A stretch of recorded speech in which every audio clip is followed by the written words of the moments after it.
Last round in any tournament is just so very important. It can make or break your event. I remember that once I was playing a tournament in Nagpur and one of my friends was playing his last round game. He blundered and instead of coming first, he had to settle for something like 12th position.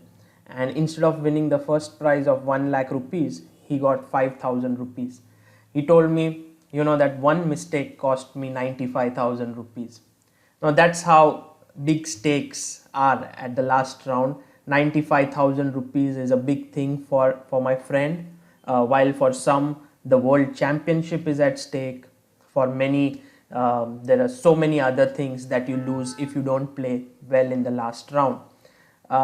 Today's game that I'm going to show you is from the last round of the Prague Open 2019, in which Vidit Gujrathi was playing with the black pieces against David Navara.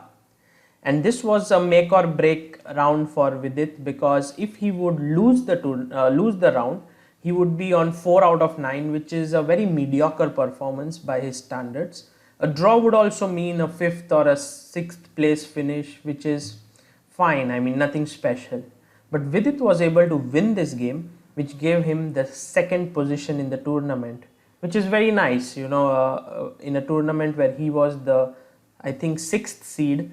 He finished 2nd, ahead of Navara, Rapport, Shankland, so many other top players, even Hari Krishna. So let's go into the game and see how in this high pressure situation Vidit managed to keep his cool and also win with the black pieces, which is never easy at this level. So Vidit, as always, loves to play the Ragozin and played his bishop to b4. For many years I would never understand this opening. I do understand the Queen's Gambit declined, where you play solidly in this way. And the other opening which I really like from black is the Nimzo Indian with bishop b4, and I would always play c5 here, and I think castle is also possible. But Ragozin is like a mixture of Queen's Gambit declined and Nimzo Indian, and you play d5 here, and this I didn't understand very well, or I didn't like it so much, because you want to take on c3 and give white doubled pawns on c5. At the same time, when you play d5, it gives option to white to take cd, and so there are no doubled pawns. So this sort of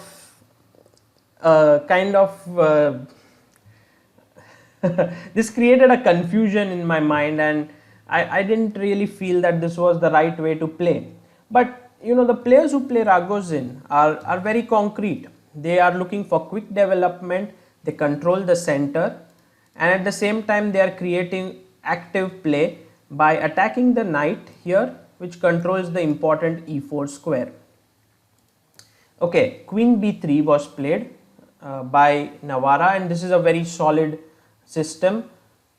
c5, I think this is the best move. And after dc5, one of the lines which I had analyzed quite a lot was knight c6, bishop g5, and here queen a5 is the main move nowadays, and this is getting very popular. After bishop f6, you first take intermediate d into c4, queen into c4, and g into f6, after which we reach a position which is quite well known. I think white goes something like rook c1 here, and then after queen into c5 he goes queen h4, followed by g3, bishop g2, and castles.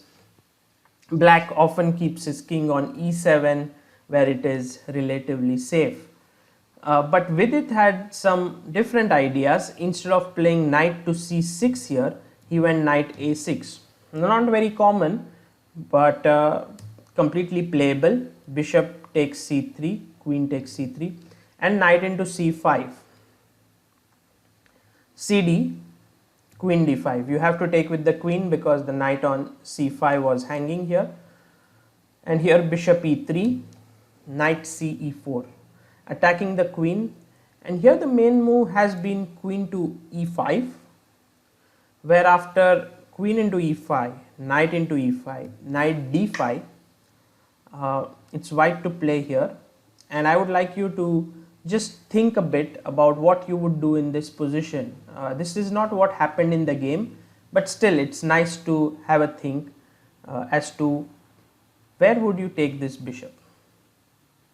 Well, I hope that you found the move bishop c1, although it looks very funny. It's completely logical. You don't want to give up your bishop. You have the bishop pair, and although black's pieces look very active, you can play f3, next move e4, kick them out, and then put your bishop back on e3 and get this bishop out. So something like bd7, f3, knight c5, e4, and bishop e3. I think white is getting a small edge here. Rook c8, and yeah, white's double bishops are compensated by this knight sitting pretty here, also the rook being active. So black has a fine position, but at the same time I think white is slightly preferable here. There's also the move queen to d4 here that is played, and I want you to have a look at this because after castles, this is what happened in the game, but without the move a5. So in the game, Navara played queen b4, and when I spoke to Vidit after the game, he said Navara was blitzing out his moves. He was very confident. In fact, this position has been reached only once before, and it was played in the game Moranda versus Tregubov. This was played in 2018. a5, queen d4. So Navara says, you know, I've provoked your a5, means I have some weaknesses to play with now.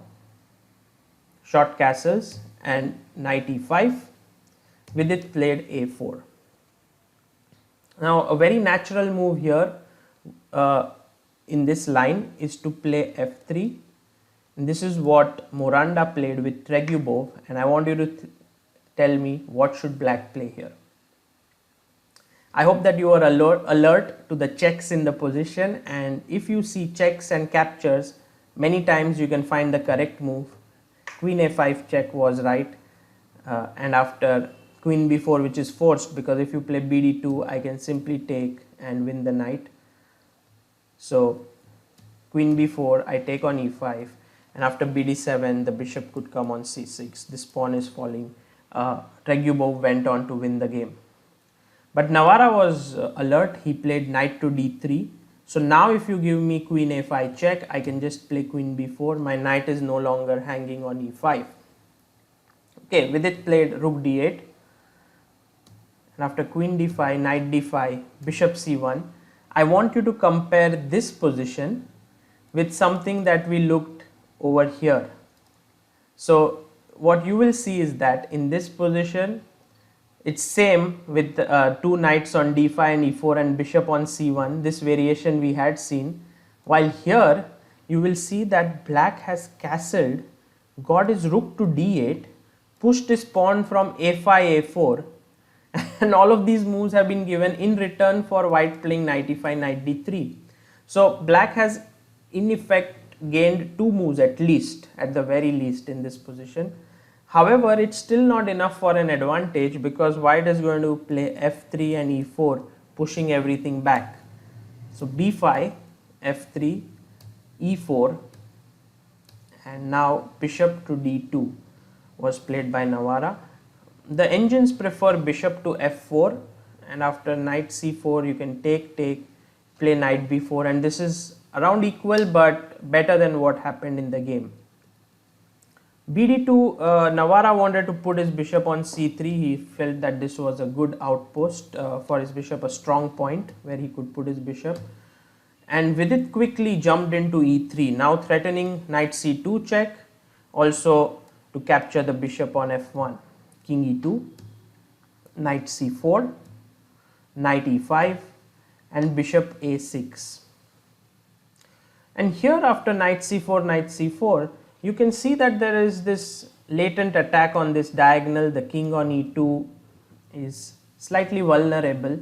So one would expect that white would play king f2, and then there are some nice tactical possibilities, knight b2. Now you don't want to take here because of rook d2 check. However, you can just play bishop e2, and after knight d3 you can go king e3, knight c5 and rook d1 when your two bishops, and this passive black bishop gives white good compensation.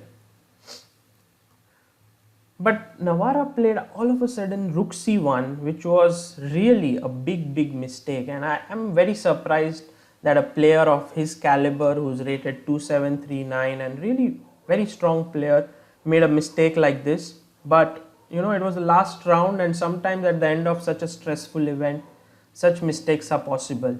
I would like you to think from black side here. If you are in Vidit's shoes, you have to play and find the best move in this position.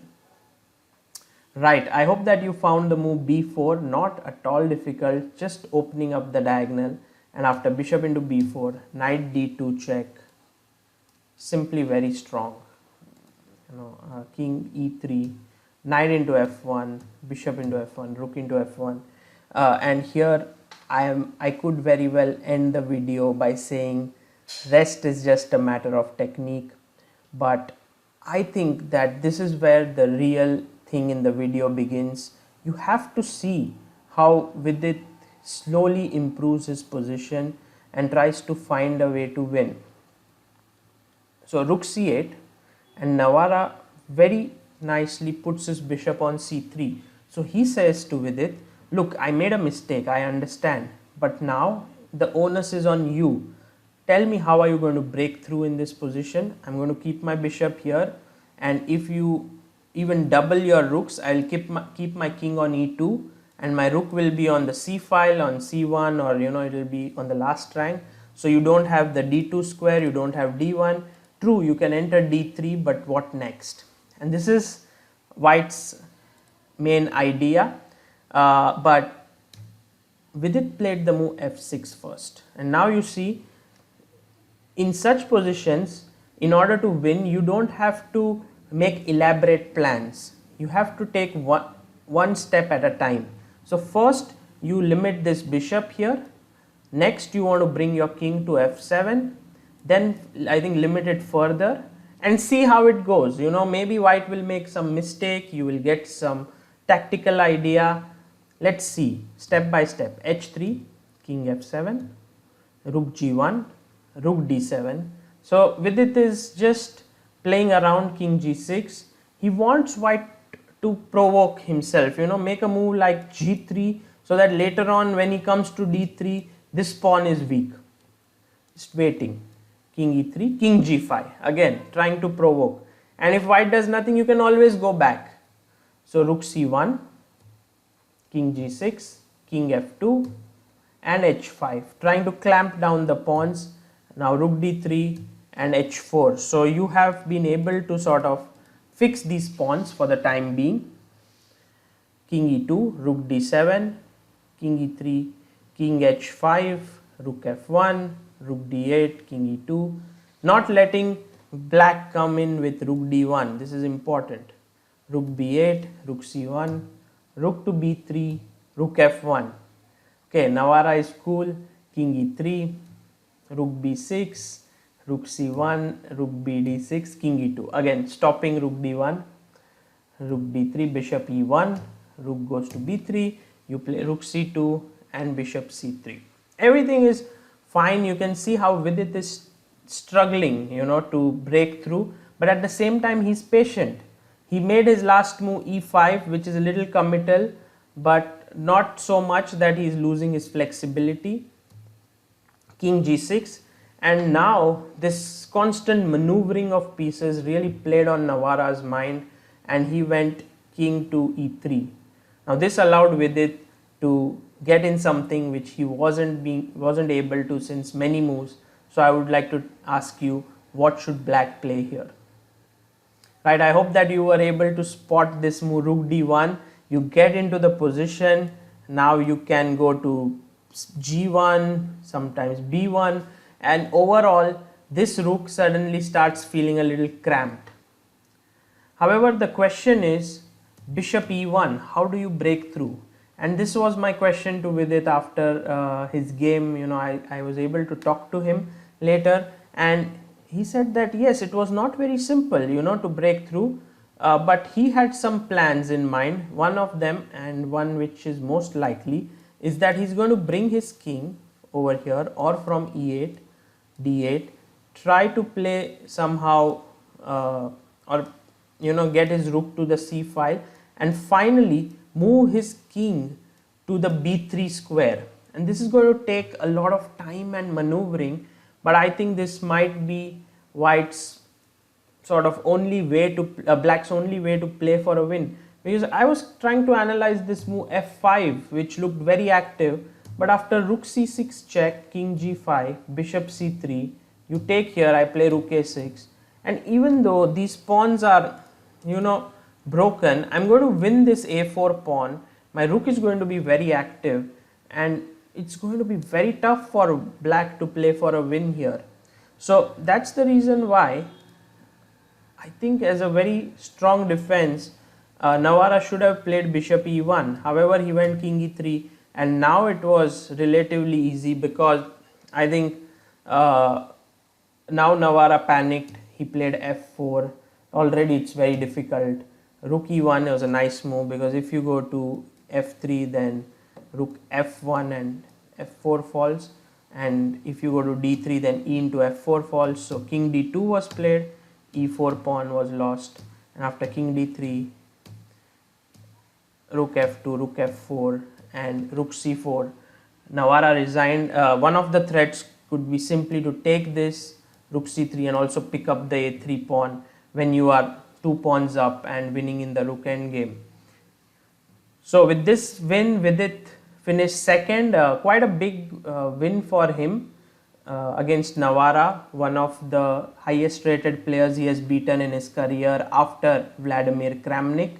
So it was a fine event for him. He finished with +1 with 5 points out of 9, and he won the second place, which gives him around 4,800 euros, which is the prize money. And what I would just like to recap in this entire thing is that even strong players like Navara can make really simple mistakes like rook c1, which allows b4. So always stay alert for tactical tricks. And the other thing is, when your opponent has some kind of a fortress in the position like this one, then you don't need to make very big plans. Just improve your position step by step, and you will see that Vidit actually wasted a lot of time. He was not trying to do something. He was just moving here, moving his king so many times before making a pawn move. Finally, he played this move e5, and here was the critical mistake which allowed him to get in, and that's how he won the game. From tomorrow, 17th, the PSPB tournament starts in India. We will be hoping that there will be some coverage of this event, so stay tuned for that, where all the cream of Indian chess apart from Anand will meet. We'll try to bring in something from that tournament.